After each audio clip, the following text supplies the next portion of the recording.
આ ભાઈને વિશ્વાસમાં લઈને કે અમારે રોડ પહોળો કરવો છે અને તમને એક અમે નાનું મંદિર બનાવીને આપીએ છીએ અને પરમેનન્ટ સ્થાપના કરી આપીએ છીએ એમ કરીને મંદિર લઈને આવ્યા, આખું દબાણ હટાવી અને મંદિર બી લઈને જતા રહ્યા।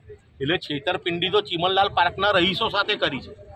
એ તો બિચારા વિકાસમાં સમર્થન આલતા હતા, એ મેયરને ખબર નથી, મ્યુનિસિપલ કમિશનરને ખબર નથી। અમે આજે સવારે જઈને જ્યારે મેયરને જાણ કરીએ છીએ ત્યારે મેયરશ્રીને ખબર પડે છે। એટલે વિચારો, વડોદરાની અંદર કોન્ટ્રાક્ટરો કોર્પોરેશન ચલાવે છે। આ જ્યારે ટીપી નથી પડી ને, ટીપી ત્યારનું આ મંદિર છે। અમારા જે મેયર છે પિંકીબેન, એક સનાતન ધર્મના એક સ્ત્રીનું મહત્વ શું હોય, જે અમને સ્વરૂપ બતાવીને આજે અમને કીધું કે મંદિર ત્યાં જ બનશે। મેયરશ્રીનો ખૂબ ખૂબ આભાર કે બહુ સરસ ન્યાય કર્યો છે એમણે, અને આગળ બી એ આવો નવો જ ન્યાય કરે અને આવો નવો સપોર્ટ પ્રજાને આપે, એ જ આશા છે।